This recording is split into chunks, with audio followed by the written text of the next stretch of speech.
Life is full of choices, some easy ones, like choosing Rowlet in Pokemon Sun and Moon, and some hard ones, like choosing a university major that you know will ultimately lead to your psychological downfall.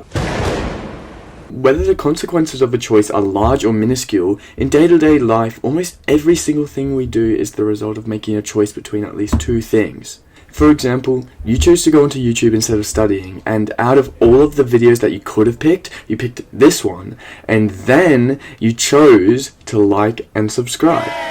It's crazy how, if we really wanted to, we could hyperanalyze each and every action within a day and go over exactly what choices led up to that moment.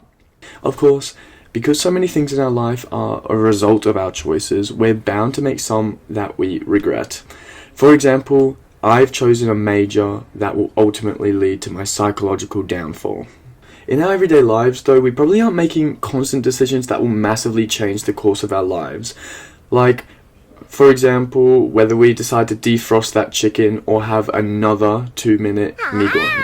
Decisions like what major to pick, what people you want to keep around as friends, and what person you want to pursue as a partner don't happen every day. These decisions are more spread out, and because of that, it provides them with a certain level of importance. When these decisions finally do come around, heaps of time and thought is put into them in order to make sure that this is really the path that you want to take.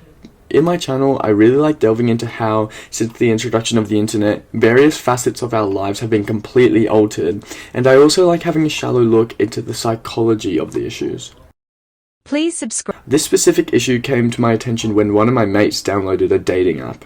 I think it was Tinder, but on it, he had the opportunity to literally just swipe through the profiles of hundreds of women, separating them into categories based on whether or not he was interested in them just from the first image he saw of them. Within minutes, I would assume that he would have had to have gone through hundreds of profiles of these different women, without even meeting a single one. This got me thinking into how it's almost like online shopping, or scrolling through TikTok. Since he was given so many options, he was able to discard anything that wasn't exactly as he wanted. Since if he just scrolled for one more minute, he would be guaranteed to find several more candidates that were more to his liking.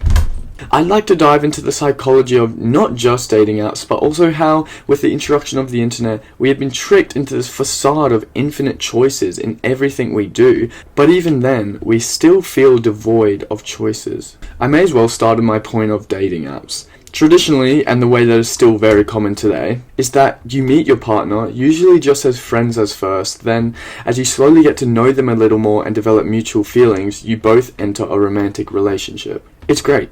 It's wonderful, but the best part is you feel as if your partner came into your life organically. They feel almost like a friend that has leveled up. This isn't to say that relationships that start on dating apps aren't valid or are inherently less than relationships that start organically, but at least to me, their beginnings are certainly less natural.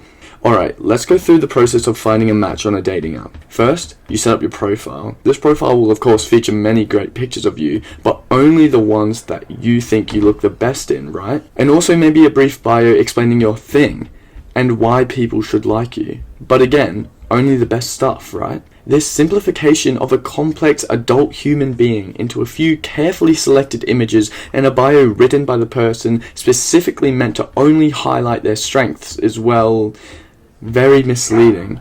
There is no single person that is exactly how they describe themselves on a dating app, but also at the same time, no one would expect you to fill your bio with a bunch of flaws that you have, because then you would be seen as some self-deprecating loser who's trying to gain pity as a way to get in your pants. To be honest, I see this profile setup that dating apps have going on as a lose-lose. On the contrary, meeting organically allows a person's personality to speak for itself, where it can be freely interpreted by those around you. If your personality truly is as good as you would describe it on a dating app, you shouldn't have to spell it out to people who you're trying to impress. Obviously, a point can be made that even in real life, strong initial attraction often leads to people not really paying attention to someone's flaws if they like them enough. And it's only when they're balls deep into the relationship that they realize they're dating a Jeffrey Dahmer. But this logic also applies in relationships that spring from dating apps, as it's usually just the initial match that happens on the app, and the rest is in person. The terminology used in the dating apps also feeds feed into the problem of making it seem as if the user has unlimited options.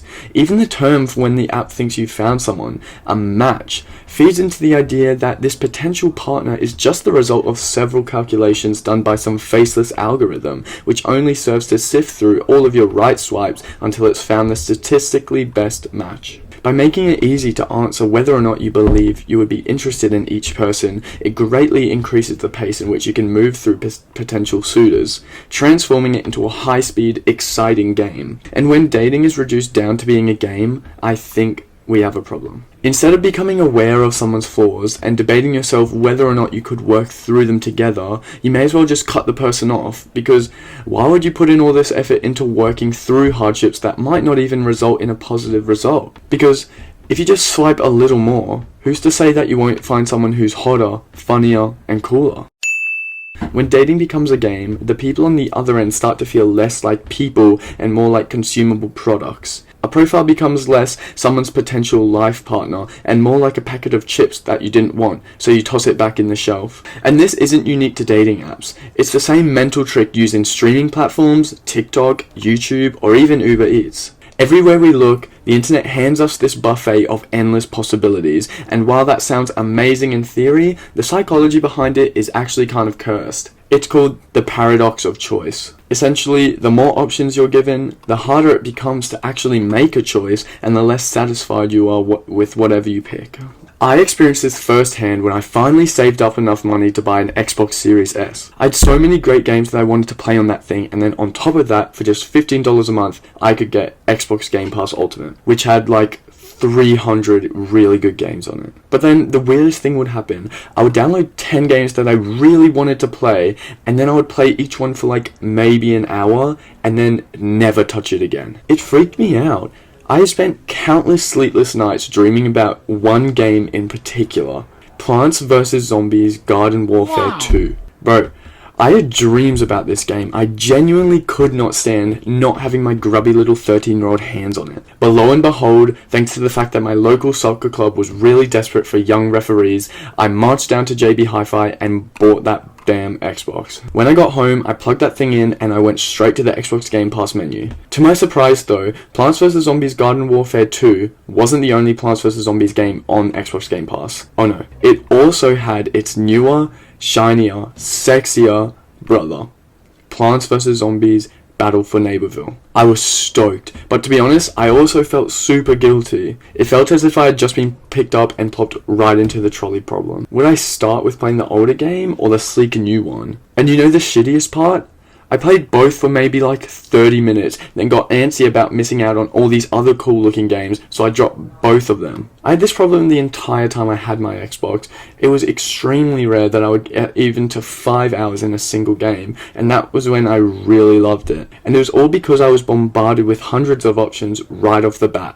So even when I found a game that I really wanted to play, there was this ever-present FOMO, or guilt, that I was wasting my time playing what I wanted when all these other cool ones were available. Whereas I find that when I actually have to like choose a specific game and pay for it, I end up really putting a lot of time into it. And especially when I have to put my money into it, I'm only buying the games that I really want. My hours on Persona just speak for themselves. The example that probably came to your mind first was Netflix, right? I can't even count how many times that all I wanted to do was relax after a long day of study, work, or sports, and just watch a movie. And then 2 hours later, I finally started some random movie that I finally decided on that I'll ultimately be disappointed by anyways. Competitors of Netflix take advantage of this issue by essentially opening up a second catalogue of films that once you've completely cleared through everything that Netflix has to offer, you can try your luck with something like Stan or Disney+. But it's not like this issue just goes away once you triple the options. In fact, it makes it worse. Once again, even once I finally find a movie to watch, sometimes I stop it as soon as it starts if I'm not immediately hooked, because I start wishing that I had chosen a movie on a different platform. Seriously, I think my brain is fried. When my sister and I were little, we didn't have cable and we didn't have Netflix, but what we did have was a DVD player. And let me tell you, we put that little collection of DVDs in our cabinet to work. There are a handful of movies that I bet money on I could definitely still recite to this day. Coraline, The Book of Life, and Hook, bro, I would play those back in my dreams. Isn't it interesting though that when our options were literally limited to a few movies, we had no problem choosing what to watch? Obviously, I'm sure that us being young played a big part in the eagerness to watch the same thing over and over again, but I can't help but feel that if I was given a DVD and told to watch it, even if it wasn't the best movie in the world, I would still feel more satisfied than I do after watching a great movie on Netflix. And here's where the paradox hits the hardest. With so many choices, we're tricked into thinking like we should have total freedom. But really, all those options box us in. Instead of making us feel free, they make us feel anxious, indecisive, and constantly second guessing if we pick the right one. In other words, the internet has turned us into commitment phobes. Not because we're scared of people, but because we're haunted by the idea that there's always something better, just one scroll away. So yeah, life's full of choices. Some easy, some hard, and some that trick you into thinking you're in control when, in reality, the algorithm's pulling the strings. And in the end, the paradox of infinite choices isn't about freedom. It's about how too much freedom can actually leave us stuck. Anyway, that's all from me. Thank you for choosing to watch this video instead of all the hundreds of other ones in your feed. And now I'm going to choose to play some Persona.